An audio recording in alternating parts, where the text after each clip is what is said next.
어떤 일을 하고 어떤 생각을 해야 직장 생활을 잘할 수 있을까에 대한 명쾌한 해답.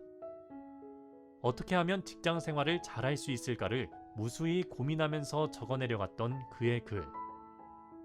기쁜 날과 슬픈 날이 교차하고 술 한 잔의 추억과 술 한 잔의 기쁨과 술 한 잔의 아픔과 술 한 잔의 사랑 하나. 그런 게 직장 생활이 아닐까 합니다. 직장 생활이 답답할 때, 직장 생활의 해답을 찾고 싶을 때, 직장 생활이 외로울 때 읽어보는 직장인의 비밀 에세이, 직장인 레시피. 재미있고 진솔한 그의 이야기가 시작됩니다.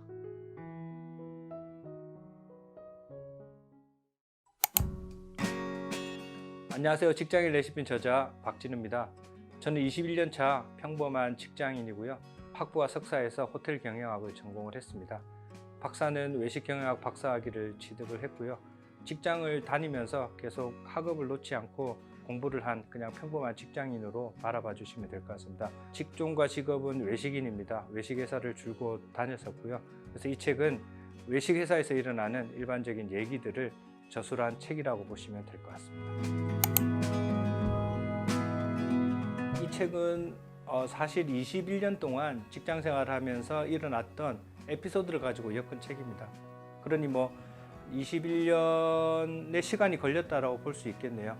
이벤트가 일어날 때마다, 에피소드가 일어날 때마다 하나하나 정리해두고 기록해두었다가 이를 묶어서 이제 드디어 21년 만에 책으로 출간하게 되었습니다.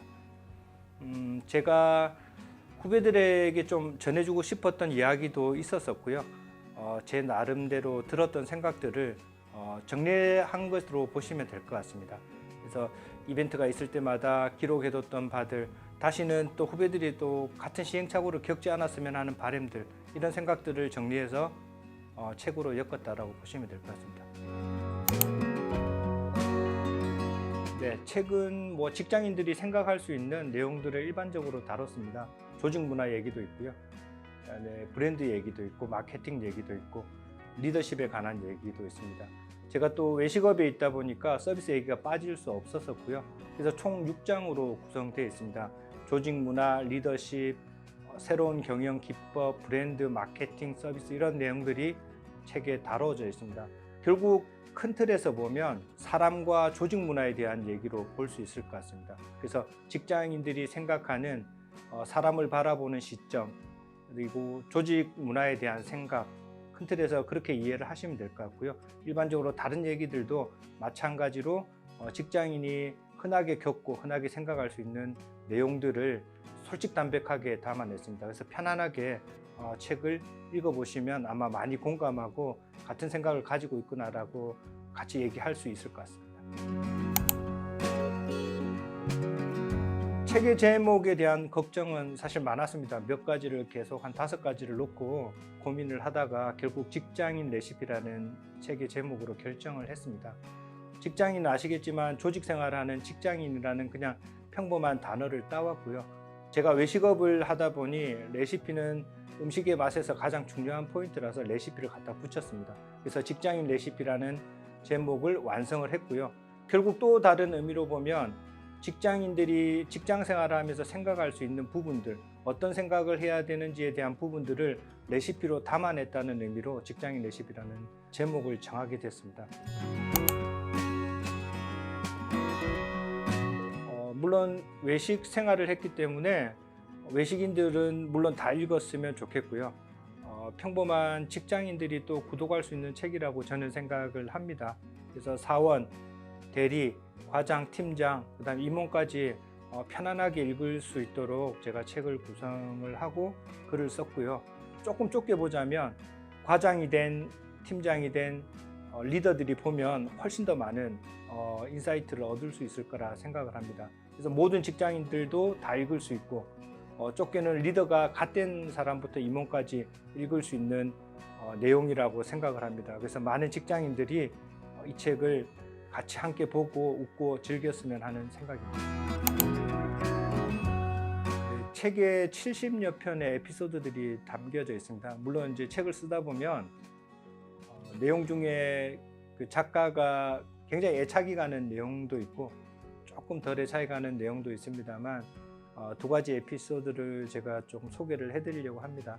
결국 이제 상사와 고객과의 얘기들이 주류를 이룰 텐데 제가 중간에 있는 리더십 얘기에 어느 사업부장의 하루라는 얘기가 있습니다. 그분 때문에 제가 그 첫 직장을 퇴사를 하게 됐는데 리더에 대해서 굉장히 좀 많이 생각을 했습니다. 항상 어떤 이벤트가 일어날 때마다 그 탓을 리더가 지는 게 아니고 후배한테 전가를 시켰던 선배였고요. 그래서 제가 퇴사를 하게 됐는데 그분의 얘기를 쓰면서 리더십에 관한 얘기, 상사가 부하를 어떻게 평가해야 된다는 얘기, 조직에서 리더는 어떻게 일해야 된다는 그런 많은 생각들을 안겨줬던 상사였습니다. 그래서 어느 사업부장의 하루는 굉장히 애착을 가지면서 배움이 많았던 얘기들입니다. 여러분들도 어느 사업부장의 하루라는 내용을 한번 읽어보시고 실제 그런 상사와 일하고 있는지 아니면 또 그런 상사는 아닌지 다시 한번 되돌아보는 시간이 되었으면 좋겠고요. 두 번째 또 애착이 가는 내용이 있습니다. 그 손님이 하신 얘기인데요. 매번마다 컴플레인을 내던 고객이 어느 날 오셔가지고 또 다른 컴플레인을 내셨는데 저희 매니저가 응대를 했습니다. 그 매니저가 제가 봐도 잘생긴 매니저는 아니었는데 고객이 그 자리에서 야, 너 말고 잘생긴 매니저 나오라 그래 라고 이렇게 막 소리 지르면서 그 부하의 입장에서 굉장히 좀 우스웠지만 우리 매니저 마음고생이 되게 심하다는 생각이 들었던 그 장면이 아직도 기억에서 잊혀지지 않습니다. 그래서 이런 것들 아마 우프다라고 얘기를 독자들이 하시는 것 같은데 이 두 가지 얘기가 참 생각에 많이 남고 한 20년이 지난 시점에도 아직도 머릿속에 지워지지 않는 장면으로 생각됩니다. 다양한 얘기들이 또 많이 있습니다. 이런 것들 보시고 같이 독자들이 공감해 주시면 작가로서 굉장히 좀 기쁠 것 같습니다.